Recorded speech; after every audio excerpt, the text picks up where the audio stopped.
기술위원 김성원입니다. 여러분 만나서 반갑습니다.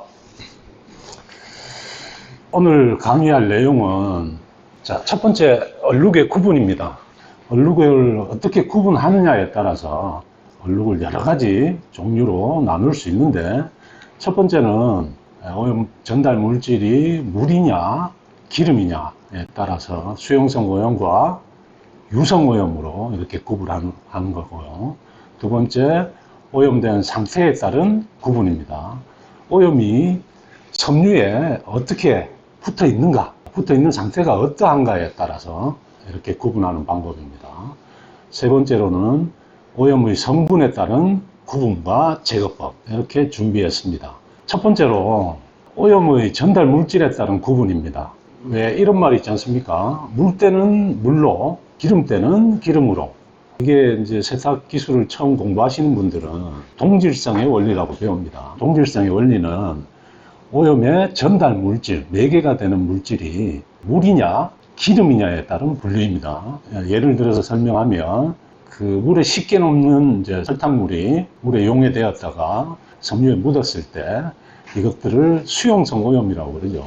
반대로 기름에 녹는 물질, 유기용제인 시너나 이런 거에 녹아있는 페인트나 이런 부분들이 녹아서 섬유에 묻은 다음에 유기용제가 증발하고 나면 얼룩으로 남는 얼룩들, 이런 것들을 유용성 얼룩이라고 합니다.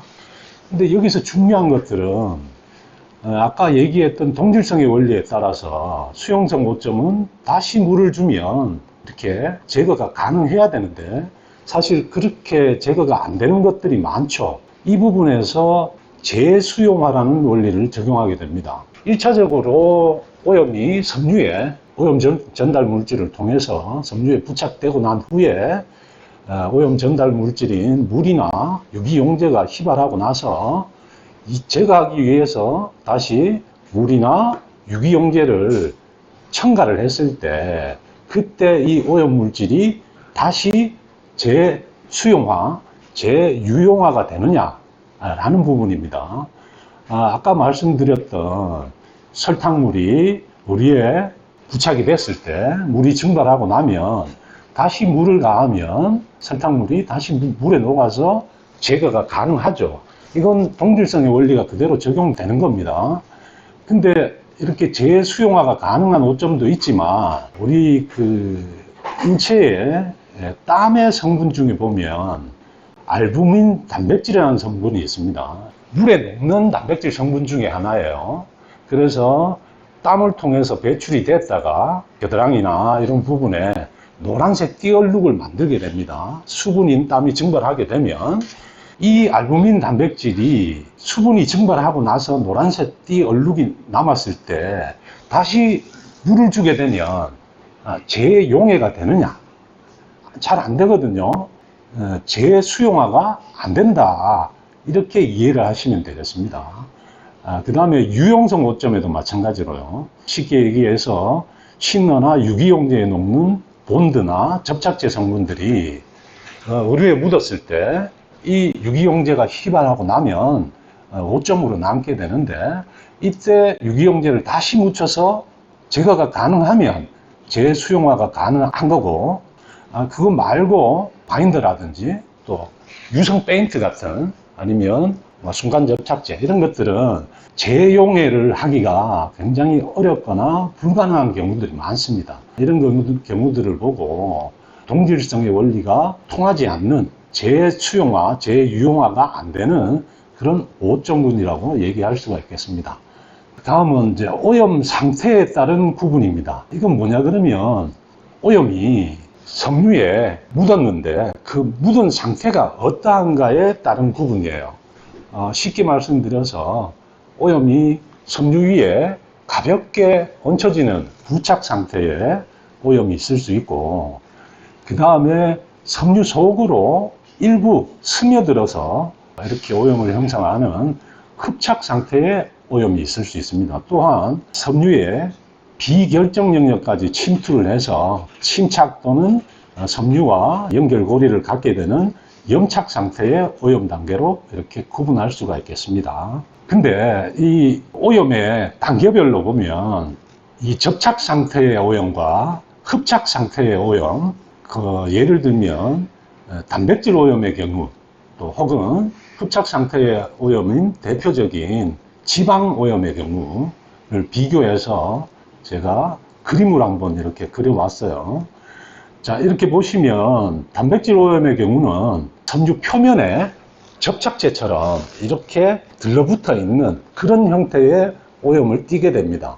또 흡착 상태의 오염, 대표적인 게 지방 오염인데, 지방 오염이라는 식물성 지방이라든지 동물성 지방은 분자량이 아주 작아서 섬유의 표면으로 쉽고 빠르게 침투할 수가 있어요. 이게 어떤 섬유의 비결정 영역이 가장 크다는 마나 면 섬유에는 충분히 쉽게 들락날락 할 수 있겠죠, 비결정 영역으로. 하지만 여러분들이 이 비결정 영역, 섬유에 있는 구멍이 아주 작다고 얘기하는 폴리에스테르이라는 섬유에도 이 지방오염은 쉽게 비결정 영역 속으로까지 침투할 수가 있습니다. 근데 이러한 접착 상태의 오염과 그 다음에 흡착 상태의 오염 제거를 하기 위해서 여러 가지 도구를 사용해서 문지르거나 두들기거나 이런 작업을 하게 되는데, 이때에 접착 상태의 오염은 그림으로 보시듯이 브러쉬로 이렇게 문질러서 제거하는 게 훨씬 효과적이죠. 근데 지방 같은 이런 오염, 흡착 상태의 오염은 사실은 섬유 표면에 이렇게 접착되어 있는 형태가 아니기 때문에 브러쉬로 이렇게 문지른다는 것 자체가 의미 있는 제거 활동이 아니에요. 차라리 접착 상태의 오염은 브러싱이 맞지만 흡착 상태의 오염 같은 경우에는 브러싱은 의미가 없으니까 이때는 압력을 줘야 됩니다. 두들긴다든지 헤라로 꾹 눌러서 압력을 줘서 압출해내는 그런 방식이 필요합니다.